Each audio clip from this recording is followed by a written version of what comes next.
Asinivusele sinimukele emaswati lamahle Tindzaba Emini insimbi yekucala emini ifundwa nguLungelele Makagula nazama wakanzimanzi asibukena kumbiko welitiko letempilo singangeni Tindzabeni. Elangeni layitolo litiko letempilo lihlole bantfu labangu-203 labatsatfu batfolakala ukuthi banemkhuhlane i-COVID-19 kute-ke labasishiyile itolo emhlabeni labasesibhedlela labelashwako basithupha lasabaluleme itombolo letinsha basihlanu kanti kwamanje labanawo lo mkhuhlane bangu-34 so labaphetfuka lasabawutfolile bangu-73,076 kanti lasabashiya emhlabeni bona bangu-1,415 lasabagome lokuphelele bangu-365,337 lesekwenda 31.5% wepopulation yalasebagomile. Tindzaba Solenkosi Mswati wesithathu sithi luhambo lwaseveni leSingapore luphawula kucala kokubambisana ngalokusezingeni leliphakeme emkhatsini welive leSwatini nelive leSingapore kutemnotfo. Ingwenyama bephefumula ngesikhathi inhlangano leyengamele bosomabhizinisi baseSingapore ibambe umhlangano wokukhanga bosomabhizinisi bakulela live ukuthi bavule emabhizinisi eveni laseSwatini. Ingwenyama isebenzise lo mhlangano wabalithuba lekukhuthaza abosomabhizinisi baseSingapore ukuthi basungule emabhizinisi kuleli. Ingonyama emaswati ibonane nabosomabhizinisi betinhlangothi temnotfo letfukamele umnotfo weSingapore kulomhlangano wetemabhizinisi wekuvumbulula emathuba ekuvula emabhizinisi eveni leSwatini. Lo mhlangano bewentiwe inhlangano leyengamele bosomabhizinisi beSingapore, iSingapore Business Federation, lokuyinhlangano leyengamele tinkampani takulelive letitinkulungwane letingemashumi kubukeke kabanti tindlela tekutfutfukisa tekutsengiselana emkhatsisini walamave lamabili. Bosomabhizinisi beSingapore batiseka kabanti nangemathuba ekuvela emabhizinisi eveni leSwatini. Imbube emhlaba yithi livela kangwane lihlale njalo licola imithetho noma luhlangothi lwalo letekutsengiselana kude kuthi kutawuhlala kumelula kwenta ibhizinisi eveni. We are paying close attention to all factors in our control to stay competitive. This has helped us remain at the top in Africa when it comes to trading across borders in the World Bank ease of doing business. The government seeks to ensure that the establishment of productive enterprises is done seamlessly. Government has also put in place fiscal support measures to ensure the cost of establishment of businesses and initial operational costs are reduced drastically through a range of options from fiscal to non-fiscal incentives. Ingonyama ithine lethemba lelikhulu lekuthi luhambo lwayo eSingapore lutawuba inkundla yekucala kwekubambisana ngalokusezingeni leliphakeme emkhatsisini welive leSwatini nalo live leSingapore. We see this visit as a landmark for the take-off towards greater economic and other cooperation between our two countries. In our interactions here today with the ministers, senior government officials, as well as captains of various industries and business people at this business seminar is testament to the importance we attach to strengthening cooperation between the Kingdom of Eswatini and Singapore. We therefore wish to make a call to all the businesses here to consider and make a stand on bridging the distance between our countries by making alive the business and trade opportunities presented at this seminar. Umphathi lobuke kusebenta kwenkampani yakatolaram evekatini le-Afrika Haresh Eswatini uthi kubanjiswa nguhulumende lokwatfola ngulenkampani ngesikhathi ivula ifema eveni leSwatini ibambisene nenkampani yakaKellogg kusifakazelo senhlalakahle letfola bosomabhizinisi bangephandle eveni leSwatini. The infrastructure in Eswatini is first class, I must say. They have 24/7 power. And its location is very strategic because it covers all of Southern African countries around it. Although it's landlocked, its access to ports is very available through Mozambique, Maputo, and also through the Durban port. Please pack your bags, come to Eswatini, and start your journey again. Thank you, Your Majesty. Kulomhlangano bosomabhizinisi base-Singapore bete bahlome baphelele ngemibuto mayelana nekusungula amabhizinisi eveni leSwatini. Bafise kwati ngalokuzuzwa ngibo bosomabhizinisi bangephandle uma basukumisa amabhizinisi eveni nanekuthi live limephi kuxhumana nebuchwephesha lokungikona sekulawula kwenta ibhizinisi esikhatsini tamanje.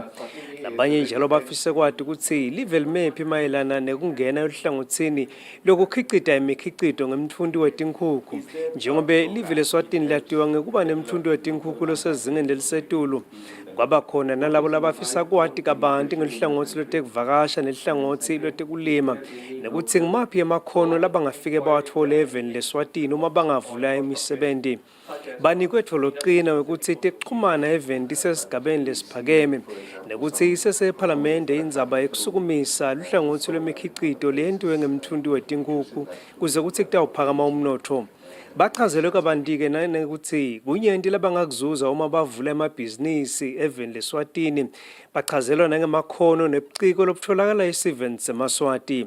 Timphendvulo titfolakale endvuneni yetekwatisa kuxhumana nebuchwephesha enkosatana Sikhanyiso, indvuna yetiko letemabhizinisi imphungamancoba Khumalo, umphathi wenkampani iEswatini Investment Promotion Authority Sibani Mngomezulu, nemcondziso welihlangothi labosomabhizinisi labancane etiko letemabhizinisi Mluleke Dlamini. Lobikako Tindzaba Emini ngisandile Makhanya eSingapore. Emalunga ephalamende yalapha eveni layingcenye yephalamende yamave ase-Afrika, iPan-African Parliament angenele umhlangano wale phalamende eMadrid eNingizimu Afrika. Kulomhlangano kubheke ukuthi kukhethwe buholi lobusha bephalamende lekuyintfo leyasusa lomkhulu umsindvo eminyakeni lophelile. Indzaba lenkulu ukuthi emave lasesifundzeni lesisandasini Afrika iSADC afuna situlo sasihlalo sijikelete ngetifundza, kanti emave laseNtshonalanga neMpumalanga ne-Afrika ayakuphikisa lokhu.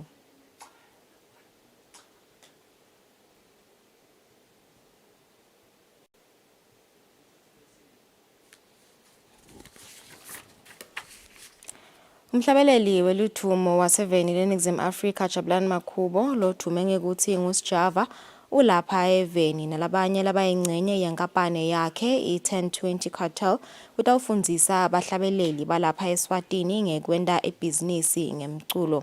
Umphathi wenhlangano yetemakhono namasiko Stanley Dlamini uthi bafuna ukutfola indlela yokuthi bahlabeleli balapha eveni babhadaleke ngemkhicito yabo. Dlamini uthi noma umtsetfo lothi ababhadale sokhona kodwa solo ababhadaleki. Lesifuna ukuthi batokuvisisa lo muhla ngilo ukuthi babosomabhizinisi kuba ngisomabhizinisi kusho ukuthi kufute ukuthi nawe i-artist le business yakho uyinakekele, kufute ukuthi nawe i-artist le business yakho ube neliphupho nayo, kufute ukuthi nale ndlela lokuphatha ngayo iphindze i-translate to that ukuthi kukhona lo lokuphokophele kuze ukuthi le business yakho ifinyelele khona. Bese kuthi kwesibili ngile ndlela lethi kuyibhizinisi nje kufuna kube indlela yakho yokutiphelisa lokusho ukuthi i-artist umsebenzi wayo ukuthi ivuke ekseni nakungile batake yabata nakungile dweba ke yadweba, kepha-ke lo muhla site kakhulu kule music ukuthi naw nelikhono leklabele umsebenzi wakho ukuvuka ekseni ubhalabhale noma-ke urehearse noma-ke upractice kuze ukuthi na ungena estudio na usukuma ungena stage usinikete mhlambe into letawuthi nawe ehlala stage esifisa ungathi ngawe uyachubeka. Lokusho ukuthi-ke ngiloko lesithi kumcoka lamhla lesite tokubuka. Lokunye lesitabe sikubuka ke ngiloko ukuthi-ke kuyenteka ukuthi uhlalele nje ekhaya u-artist ulalele i-radio ulalele i-TV noma-ke kunemicimbi lotsite kudlalwa tingoma takho.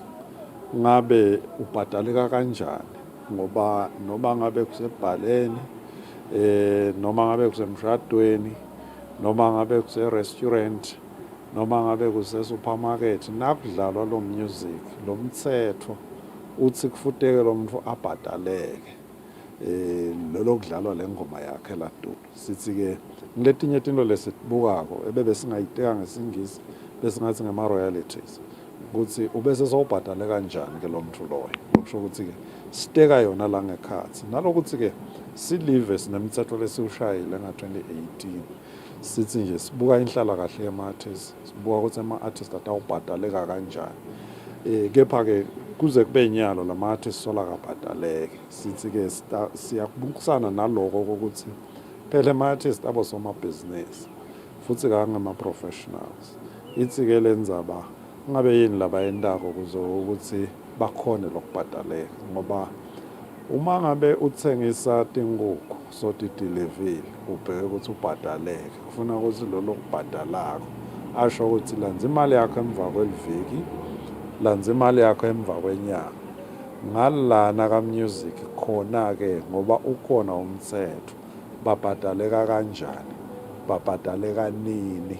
Ngiloko lokunye litabe sikubuka la ekutheni ngitiphi tindlela letingenta ukuthi basheshe babhadaleke eveni ngoba phela ukhona umthetho. Ngikuphi lesingakuthinza la emthethweni kuze ukuthi bakhone kubhadaleka ngoba side sizathu silive ukuthi lama-artist 2019 akabhadaleki, 2020 bekangabhadaleki, 2021 bekangabhadaleki. So besithi lamhla sizabe sibukisana nje ukuthi ngabe ngitiphi tindlela lesingadenda noma-ke yini lesingakuthinza la emthethweni kuze ukuthi ama-artist atokhona kubhadaleka. Lihhotela le-Happy Valley selinikele imali lengange-200 200 emalangeni kumakhaya lanakekela labagulako eSheshire Homes kanye ne-Hope House. Etfula lolu sito nelimaseko lobukete kuchumana kuleli hotela ukuthi babone kubalekile ukuthi basite lamakhaya ukuthi akhone kusita bantfu ngelusito lolunikelwa tinhlangano. It's very humbling to be gathered here today to recognize the two equally important organizations, Cheshire Homes as well as Hope House. First, let us get to what they do.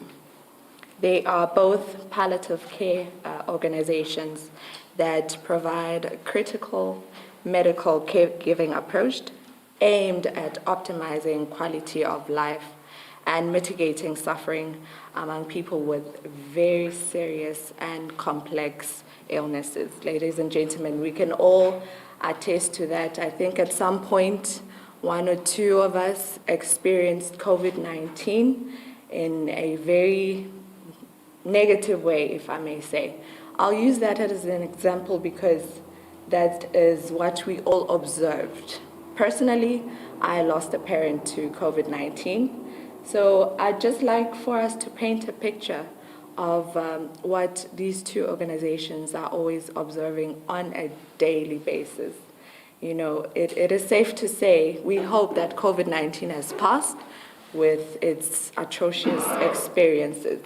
But imagine these two organizations dealing with these terminally ill people on a very daily basis. So it is humbling as Happy Valley Casino to be part of this exercise here to aid in a way. It can be a very small part in it, but it will make a difference in the long run.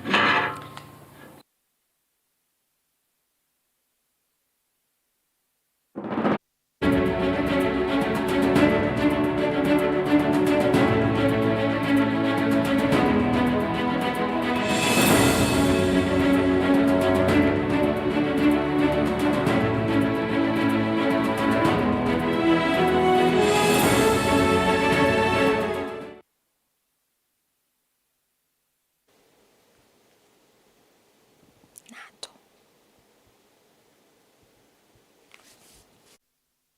Kanti-ke kubuka leto letiphuma ngaphandle kwakuleli emalunga enhlangano yaka-NATO kubheke ukuthi yaphelele ngeluthi lawo lomuhla emhlanganweni wemalanga lamabili notawubanjelwa eveni lase-Spain.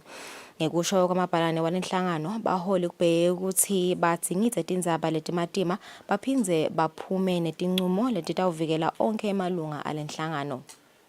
abaholi bemave lanjinge kakhulu emhlabeni G7 lafa ekhasi live leFrance, iGermany, Italy, Japan, USA kanye neNingizimu Afrika sebafunge bagomela ukuthi batawuchubeka nekwesekela live leUkraine noma ngabe lempi lekhona emkhatsini kweUkraine neRussia ingathatha isikhathi lesingakanani. Labaholi bendele sethembiso lesi elangeni lekugcina lemhlangano weG7 lobanjelwe eveni leJalimane. Lokunye labavumelene ngako labaholi kuchubeka nekubamba live leRussia ngabhongwane kutemnotho. Umholi wahulumende weJalimane Olaf Scholz uchazile ukuthi iJalimane ngeke igoqe tandla ibukele iRussia icekela phansi kuthula emhlabeni nekungahloniphi emalungelo nenkhululeko yalelinye live.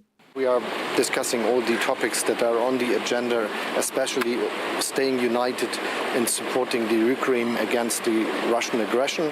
And we understood that the policies of all our countries are very much aligned. Boris Johnson, lekangdvunankulu welive lemangisi, uthi uma ngabe mengameli live leRussia Vladimir Putin angayekelwa angenda lakutsandzako emhlabeni futhi komhlaba utatisola.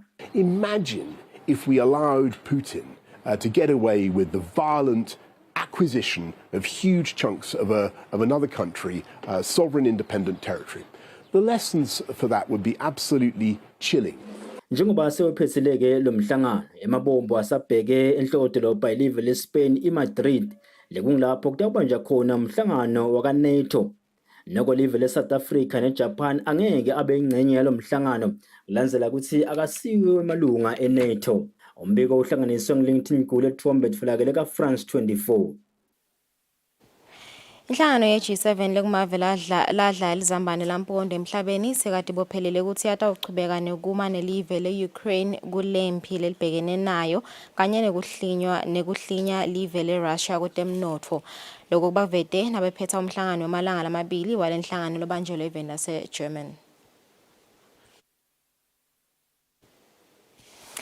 Kanti-ke emalunga enhlangano yaka-NATO kubheke ukuthi aphelele ngoluthi lawo lomuhle emhlanganweni wamalanga lamabili lotawubanjelwa eveni lase-Spain. Ngekusho kwamabhalane walenhlangano baholi kubheke ukuthi badzingidze tindzaba letimatima baphindze baphume netincumo letitawuvikela onke emalunga alenhlangano. Umhlangano wamalanga lamabili uyaqala lo mhla kudolobha ilive leSpain iMadrid. Kanti ke utawuphela mhla tingamashumi kulesetulu. Indzaba lenkulu etawutekwa kulo mhlangano ngekusho kwamabhalane lomkhulu wenhlangano yaka-NATO Jens Stoltenberg nguleyo yembi lechubekako emkhatsini kwelive leRussia ne-Ukraine. INATO ihlela kungeta emasosha kuthi afike ku-300,000 lagadze imingcele yemave langaphansi kwelenhlangano. Ngomanje amasosha ka-NATO lagadze lamave atinkulungwane tingamashumi. Kutaba kokuqala-ke emlandweni walenhlangano ukuthi kube nemasosha langaka kusukela kwaba nempi yesibili yemhlaba. Our new concept will guide us in an era of strategic competition. I expect it will make clear that allies consider Russia as the most significant and direct threat to our security. It will address China for the first time and the challenges that Beijing poses to our security, interests and values. It will also cover our evolving approach to a number of other threats and challenges, including terrorism, cyber and hybrid. At the summit, we will strengthen our forward defenses. We will enhance our battle groups in the eastern part of the alliance up to brigade levels. We will transform the NATO response force and increase the number of our high readiness forces to well over 300,000. We will also boost our ability to reinforce in crisis and conflict. Lenye indzaba lesetafuleni nguleyo yesicelo selive leFinland sekuba yililunga laka-NATO likanye nelive leSweden. Live leTurkey ke noko alihambisani nalesicelo. Umbiko uhlanganiswe nguLinkedIn Gule ethombe etfolakele kaFrance 24.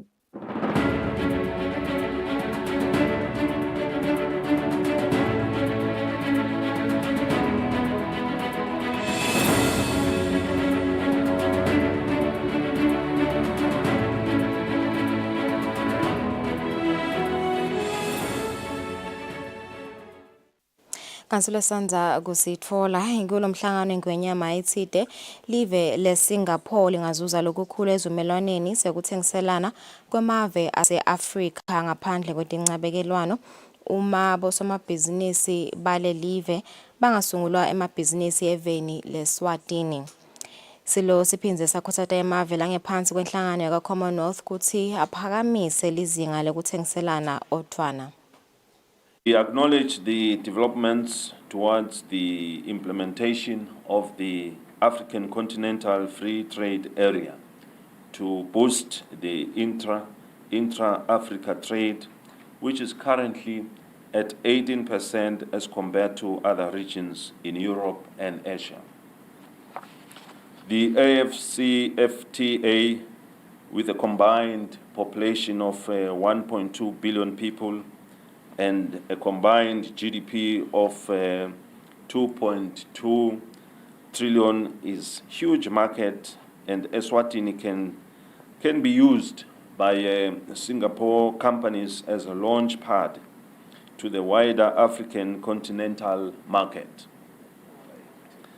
A wind of many trading blocs awaits us in ensuring that business opportunities between Singapore and Eswatini are explored.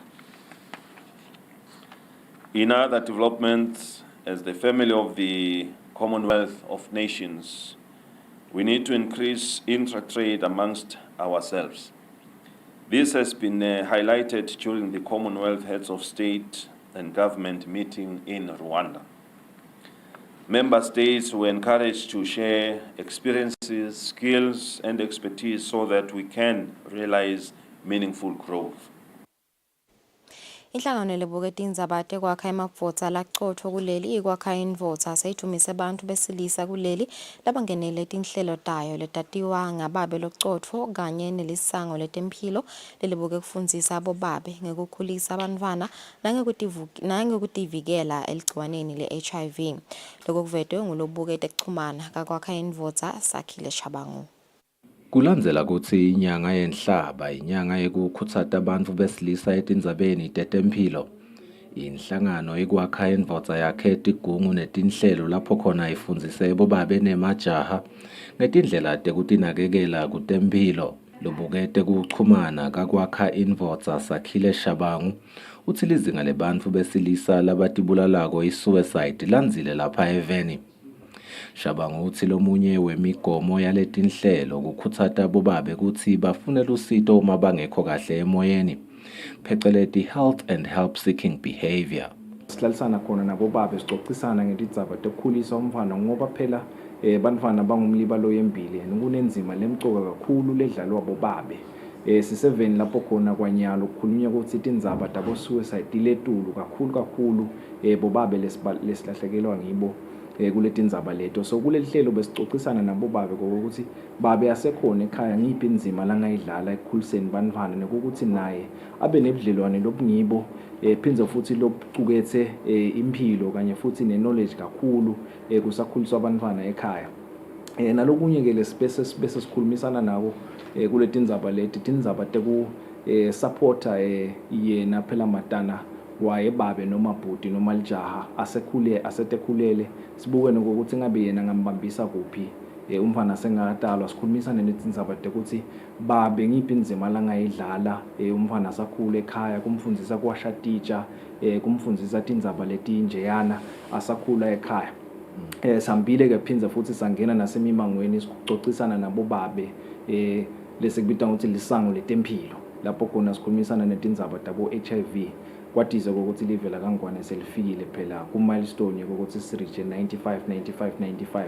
Bobabe nemajaha bafundziswe nangemdlavuza welidlala labo babe lapho khona bakhutsatwe ngekulihlola. Lucwaningo lolwentiwa yinhlangano yetemphilo yakamhlaba i-World Health Organization ngeminyaka wa 2018 luveta kutsi linani labo babe lababulawa ngumdlavuza welidlala labo babe lapha eveni ngu-0.333 ekhulwini. Lokwenta live laseSwatini libe le-40 emaveni lanelinani lelisetulu lalomdlavuza. Etindzabeni teSwatini TV kubika Sifiso Nxumalo ngina Smuva Shongwe sisembabane.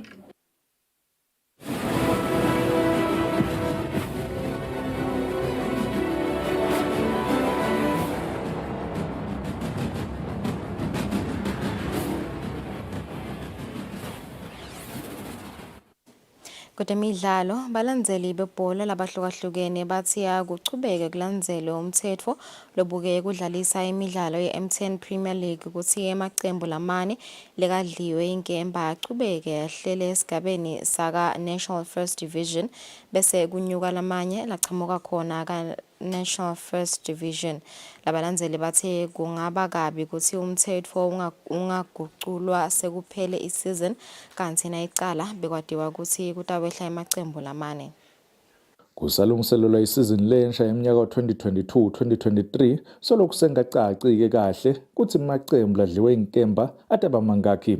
Kodwa-ke ngekusho komthetho lobukwe kusebenta kwenhlangano ye-Premier League of Eswatini phecelezi Rules and Regulations esizini ya 2021-2022 Article 11 uyabeka ngalokusobala ukuthi emacembu lamane latawuba namaphuzu lamancane ekupheleni kwayo isizini ngiwo latawudliwa inkemba ehlele esigabeni saka National First Division.